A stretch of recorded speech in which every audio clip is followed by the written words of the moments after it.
반갑습니다. 심리학당입니다. 행복하시죠? 네, 꼭 행복하셔야 됩니다.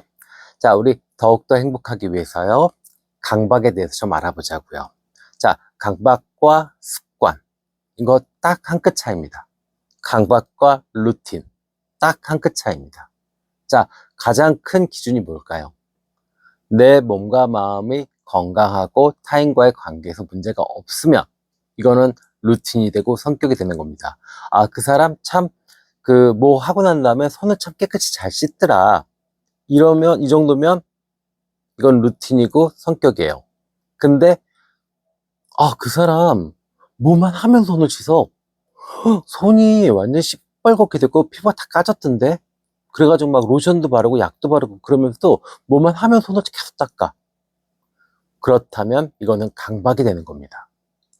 현대사회는 강박이 너무 많아요, 종류가. 그리고 그 환자들이 정말로 많이 늘어나고 있습니다. 이유가 뭘까요? 자, 일단은 건강보험심사평가원에서 조사한 결과에 의하자면 10년 사이에 약 74% 정도가 늘어났다고 합니다. 2012년에 22,978명에서 2022년 39,910명으로 늘어났다고 해요. 10년 사이에요. 그리고 앞으로는 더욱더 늘어날 것 같아요. 가장 큰 이유는 우리가 너무 빨리 변하고 있다는 겁니다. 세상이. 그러다 보니까 계속 불안을 우리가 안고 있어요. 못 쫓아가면 어떡하지? 아니면 새로운 환경들. 우리가 그렇잖아요. 예를 들어서 그냥 식당을 갔는데 키오스크 이런 거 없을 때 당연히 식당 가서 음식을 시켜 먹고 계산하고 나오는 거 별 문제 없어요. 근데 몇 년 사이에 어떻게 됐죠? 키오스크도 있고, 그 다음에 뭐 웨이팅 하려고 그러면 어플을 받아야 되고, 또 뭐 결제는 또 뭐 앉은 자리에서 그냥 카드로 결제하기도 하고, 이런 변화들이 사실은 우리 내면에서, 우리의 어떤 뇌에서 불안을 유발할 수 있습니다. 긴장을 유발할 수 있죠. 또 SNS, 인터넷이 발달하면서 너무 과도한, 그리고 너무 자극적인 그런 이 매체라든지 영상물들이 우리를 너무 많이 괴롭히고 있어요. 그것들이 사실은 그래요. 여러분들은 뭐 나쁜 영상이라든지 아니면 뭐 어떤 자극들을 받고 그 다음에 다시 일상으로 돌아갔을 때는 이것이 기억에는 없을 거야. 난 그냥 잠깐 뭐 포르노를 봤든 아니면 무슨 뭐 이상한 동영상을 봤든 뭐 이랬을 때 그것이 난 일상으로 돌아갔으니까 이건 그냥 잠깐 스트레스 푸는 거였고 나는 아무 지장이 없을 거야 라고 생각하시는데 우리 뇌는 그러지 않아요. 우리 뇌는 그런 거를 자꾸 보고 반복하게 되면 결국에는 그쪽으로 신경학적으로 뉴런이 형성되고 뉴런이 계속 발달하게 됩니다.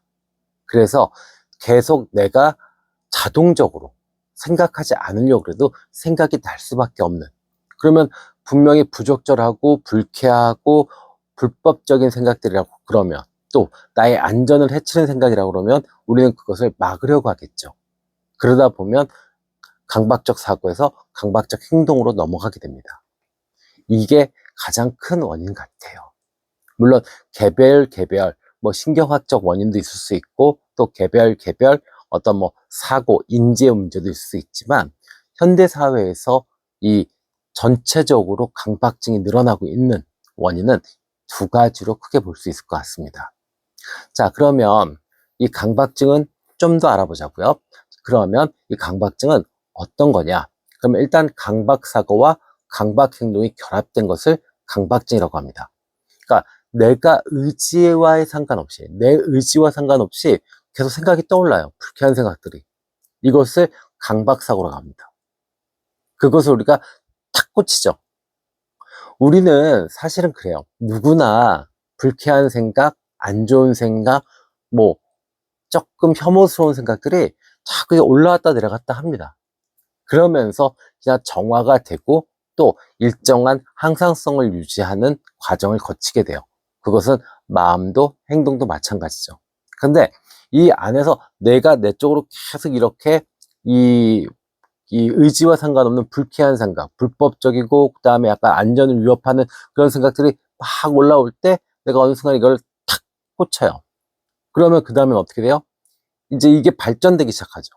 그러면 이제 그것을, 그 불안을 없애기 위해서 중화작용을 하려고 합니다. 그 중화작용이 결국에는 강박 행동이 되는 거죠. 이해되셨죠? 자, 예를 들어서 그래요. 손이 불결한 것 같아.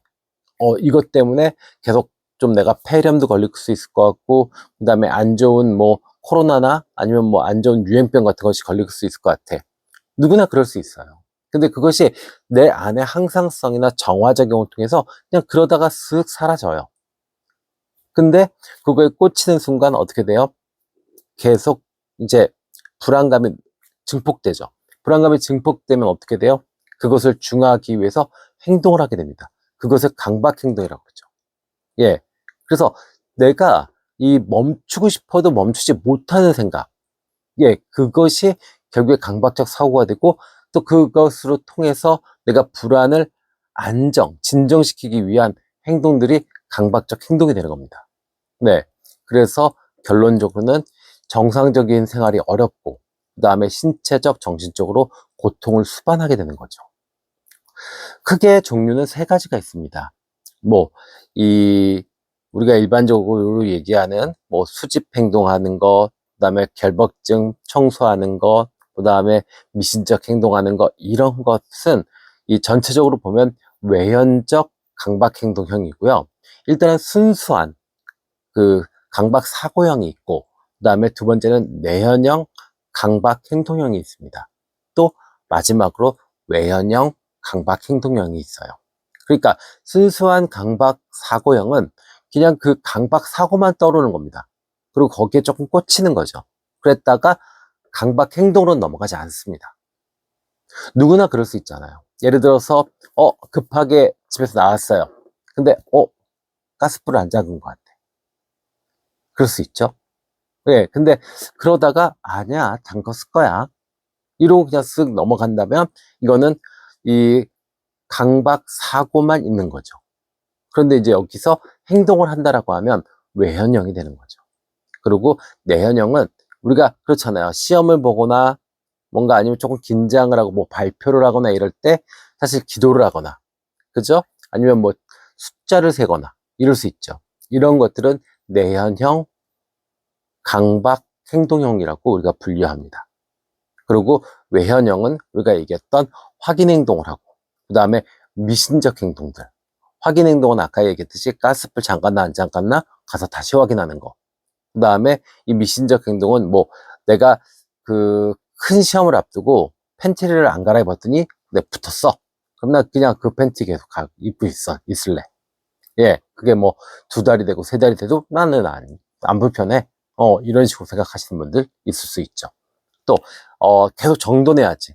그 물건이 그 자리에 꼭 있어야만 하는 그런 강박증도 있을 수 있죠. 또, 수집 행동. 자, 이 계속 뭔가를 버리지 못하는 거죠. 계속 그냥 그 자리에 놔두거나 아니면 계속 쌓아뒀습니다. 그죠? 예, 그것 또한 이게 그 저장장애로 강박증의 일종이 되는 겁니다. 또 지연 행동들도 있어요. 이게 그 계속 스트레스를 받고 자존감이 떨어졌을 때, 그랬을 때 어떤 일을 벌이냐면 일을 하거나 공부를 할 때 사소한 거에 꽂힙니다. 예, 전체 크게 보고 이렇게 쭉 나가지 못하고 계속 거기에만 꽂혀 있어요. 그러다 보면 어떻게 돼요? 일이 진행이 안 되고 결과가 나쁘게 나오게 되죠. 이런 것들도 다 강박증의 일종이 됩니다. 네. 그러면 이것은 예방할 수 있는 방법은 무엇일까요? 첫 번째는 자신을 믿는 겁니다.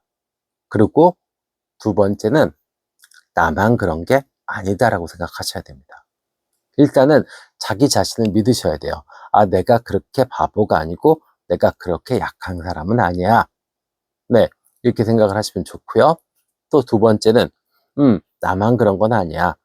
누구나 이렇게 불쾌하고 이상한 생각들이 떠오를 수 있어.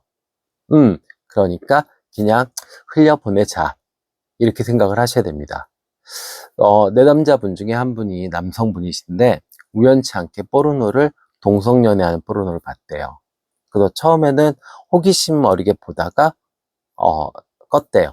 그러고 나서 한동안 계속 이렇게 마음에 걸리더래요. 네, 그러니까 내가 혹시 동성연애에 관심이 있는 건가? 난 분명히 여자를 좋아하는데, 이러면서 내적 갈등을 계속 일으키더라고요.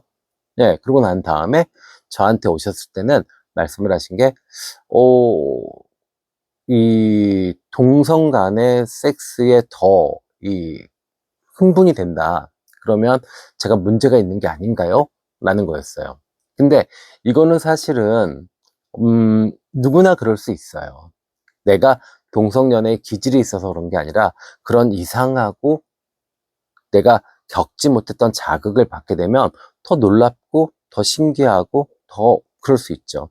그러면 그것을 그대로 인정을 하시고 빨리 다른 데에 관심을 갖는 게 좋습니다. 네, 누구나 그럴 수 있습니다. 네, 그래서 하시면 되고요. 또 하나, 현실에 집중을 하셔야 돼요. 자꾸 이 위험 회피, 그러니까 우리가 무엇인가가 잘못되면 어떡하지? 가스불을 끄지 않았으면 어떡하지? 아니면 내가 서류를 잘못 썼으면 어떡하지? 시험 공부를 내가 잘못하면 어떡하지? 아니면 이런 식의 어떤 위험 회피들은 결국에는 이 현실에 집중을 하지 못해서 그래요. 그래서 일단 할 거를 딱 끝내놓고 난 다음엔요. 그 다음엔 뒤도 돌아보지 마세요. 그래서 이것을 할 수 있는 가장 좋은 방법은 내가 반대로 루틴을 만드는 겁니다. 딱딱딱 여기까지만 하고 그 다음은 난 모르겠어. 나는 최선을 다한 거야. 네, 이렇게요. 그러니까 집에서 나올 때 예를 들어서 습관적으로 딱딱딱딱 불을 몇 개를 끄고 그 다음에 가스불 딱 잠그고 딱 나온다. 난 여기까지가 그냥 루틴화 돼 있다. 그 다음에 난 몰라. 집에서 불이 나든 뭐 하든 그건 내 책임 아니야. 이런 식으로 생각하시는 게 좋습니다. 그래서 지금 여기에서 행복하는 것을 연습해야 됩니다. 몰입하는 것을 연습하셔야 돼요. 자꾸 사고가 현재에 살면서 과거를 넘나듬고 또 현재를 살면서 미래를 넘나듭니다. 그러다 보면 이게 결국에는 이 사고 자체가 계속 생각이 막 끊임없이 올라옵니다. 그러면 안정이 안 돼요. 그러다 보면 나쁜 생각, 불안한 생각들이 계속 올라오니까 그것을 하나 탁 잡아버리면 결국에는 이것이 강박적 사고로 발전할 수 있는 거죠. 네, 그래서 게슈탈트 상담에서 강조하는 이 지금 여기에서 행복하기를 훈련해 보십시오. 네, 그리고 마지막으로 자극을 좀 덜 받으셔야 됩니다. 네, 너무 강한 자극들 있잖아요. 그것은 결국에는 우리의 어떤 마음과 어떤 뇌에 어떤 안 좋은 작용들을 하기 때문에 결국에는 우리가 강박적 사고로 이어질 수밖에 없습니다. 네, 자, 다시 한번 말씀드리지만 루틴과 성격, 강박증은 정말 딱 한 끗 차이입니다. 그래서 강박적 사고나 행동이 있다. 그러면 이것을 차라리 인정하시고 루틴으로 끌고 들어오시는. 그래서 내가 여기까지만 하면 됐어. 난 몰라. 난 최선을 다했어. 됐어. 네. 자, 손을 많이 씻는다? 네. 내담자분들 중에 그런 분들 많으세요. 그러면 나는, 오전에 한 번 정도 씻는다. 그리고, 점심에 밥 먹고 왔다 와서 양치하면 손 씻고, 그 다음에 퇴근할 때 손 씻는다. 아니면 서비스직을 하신다라고 하면, 예를 들어서 손님을 딱 응대하시고, 그 다음에 손을 씻는다. 그리고 다시 손님을 응대했다. 이 정도면은, 그렇게까지 내 몸과 마음이 문제가 되지는 않습니다. 아셨죠? 네.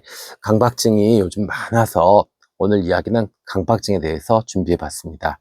다음 시간에 더 좋은 이야기로 찾아뵙겠습니다. 지금까지 심리의 학당이었습니다. 감사합니다.